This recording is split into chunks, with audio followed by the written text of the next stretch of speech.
Thank you for having me here today and allowing me to share a little bit about what CVS Health is doing to help young people on their path to better health and help them make healthier choices. I'm going to talk really about three topics, just to give you a quick introduction to CVS Health if you're not familiar with us as a company. I'm going to talk a little bit about our tobacco-free initiatives, and then I'm also going to talk a little bit about the work that we're doing around the opioid epidemic. So who is CVS Health as a company? We're a pharmacy innovation company that's clearly led by our purpose. And our purpose is helping people on their path to better health. And that really guides all the decisions that we make. This is the lens that we view all of our programs through. We have over 9,800 pharmacies across the country. We have 1,100 Minute Clinic locations. And we have 26,000 pharmacists and nurse practitioners that work for us. And we see a staggering 5 million customers per day that we serve in our stores.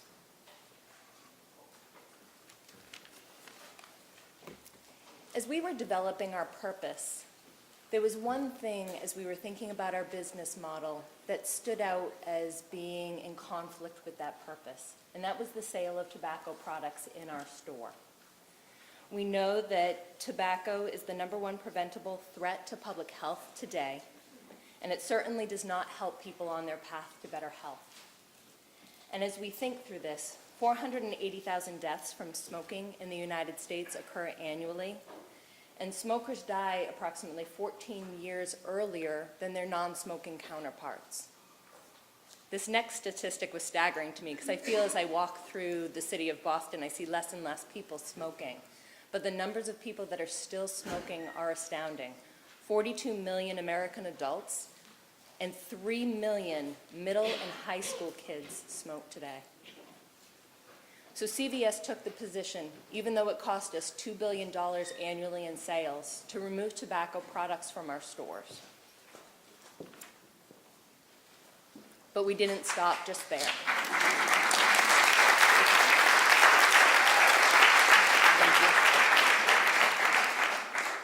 It was a bold move. It was a move that we were hoping others would follow suit, but we didn't stop just there.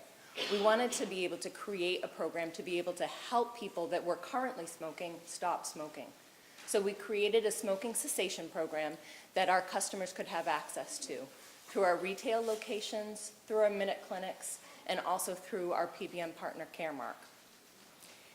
In 2016, we also realized that there was still more work to be done.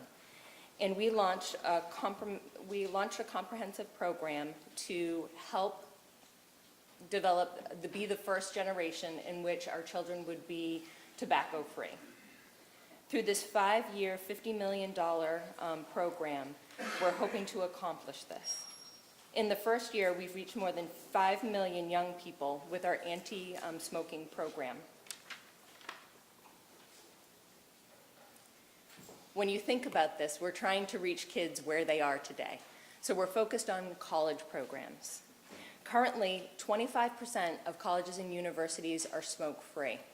We're working with them to encourage them to develop policies to increase smoke-free campuses. 99% of smokers start before the age of 26. So this is the right age for us to be able to impact. We're working with partners like the Truth Initiative and the American Cancer Society to really create an opportunity for change. So far, we've helped 146 colleges move to a no-smoking campus, but there's still a lot more grants and opportunities available.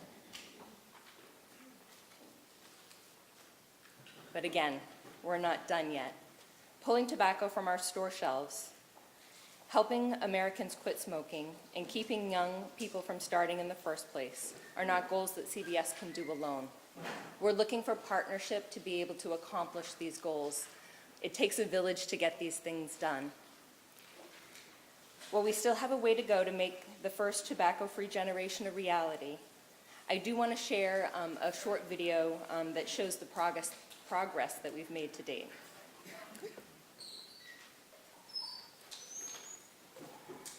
Play the video.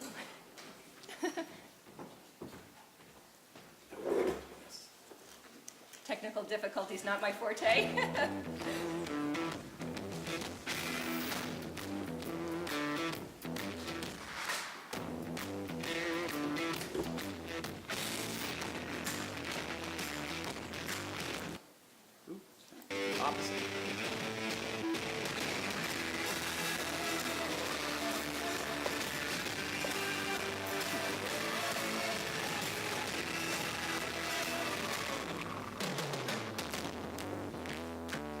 but we're going to get on the volume, I think, unfortunately. All right. Let me just play it again.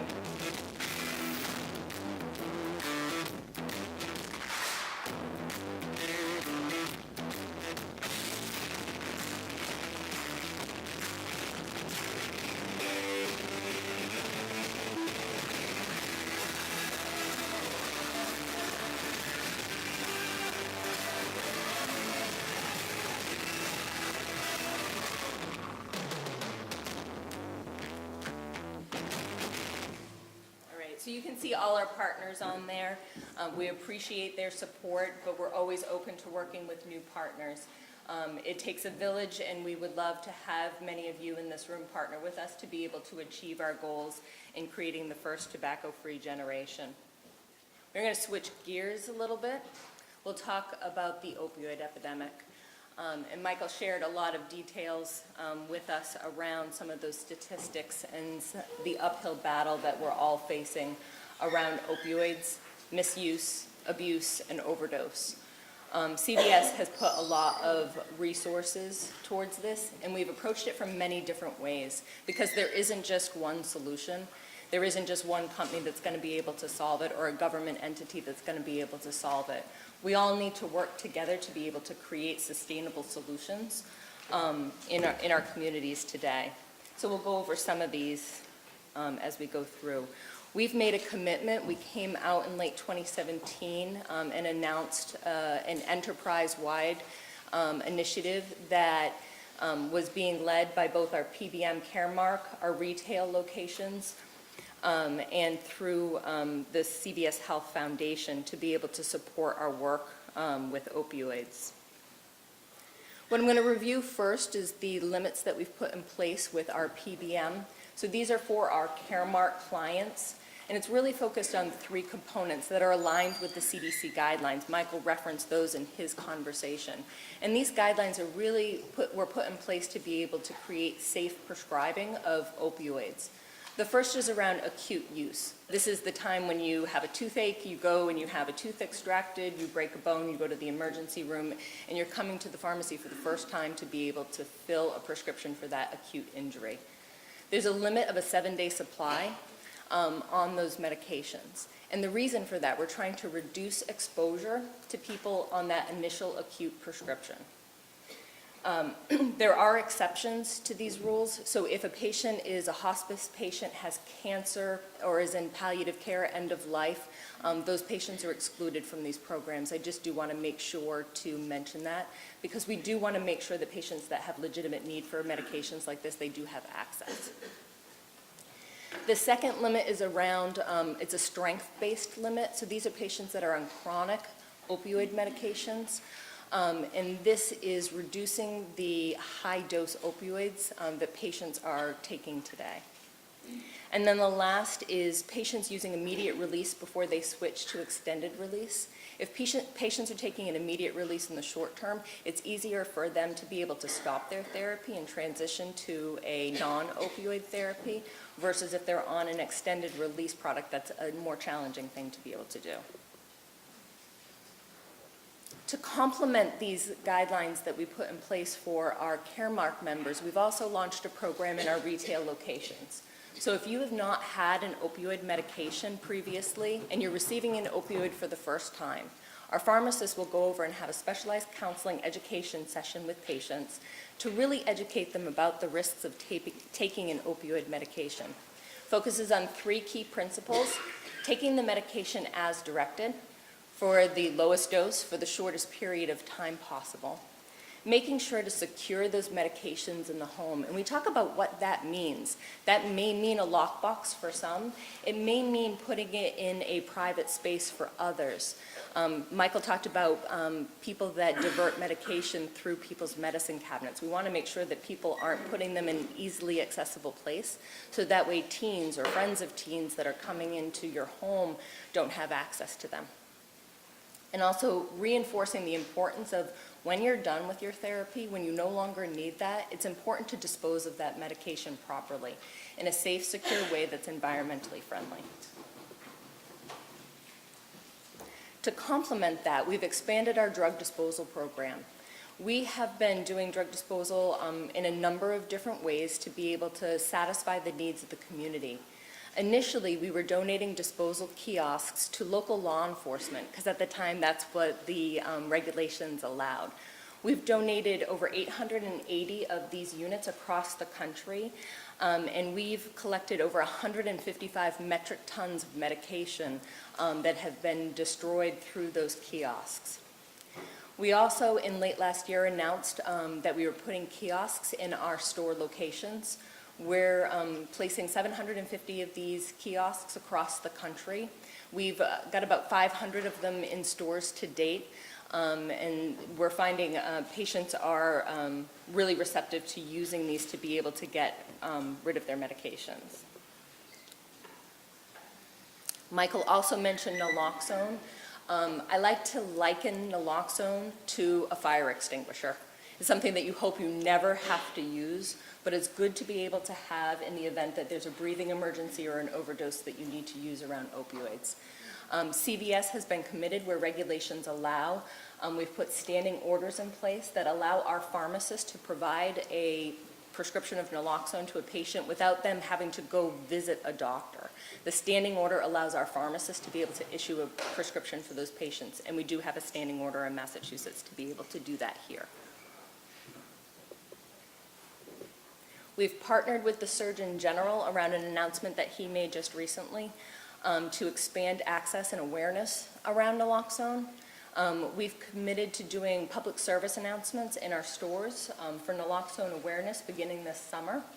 We're also placing in-store signage to increase awareness of our patient population. We've worked with the manufacturer of Adapt, the Narcan brand, nasal spray, the FDA nasal spray that's approved. We have a coupon that is automatically applied for patients that are paying out of pocket or without insurance for this, so that way it is the lowest cost in the marketplace at $94.99. We are also going to be making strides in the summer to be able to offer naloxone to patients that are taking high-dose opioids.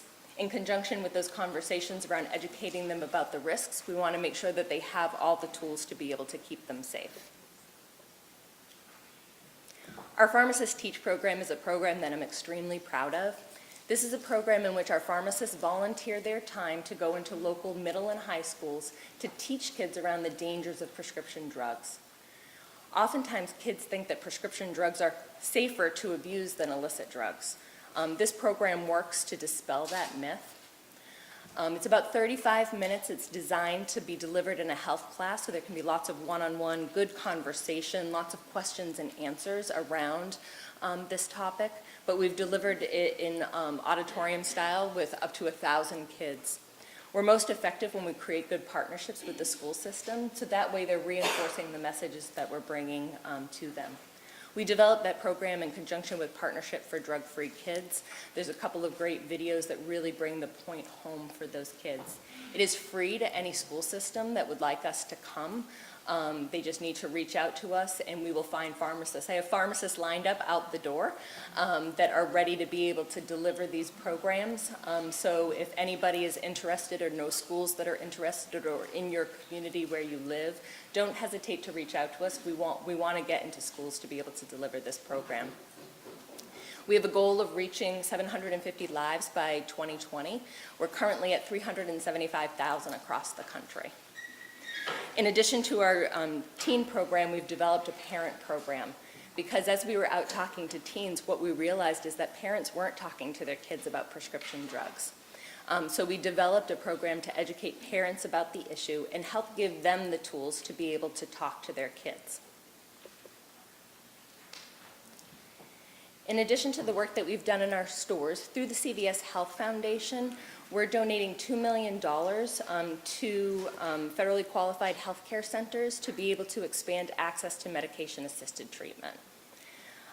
You can see some of the names up here of locations that we've done that. We just went through, and we just picked our next group of healthcare centers, and we'll be announcing those shortly.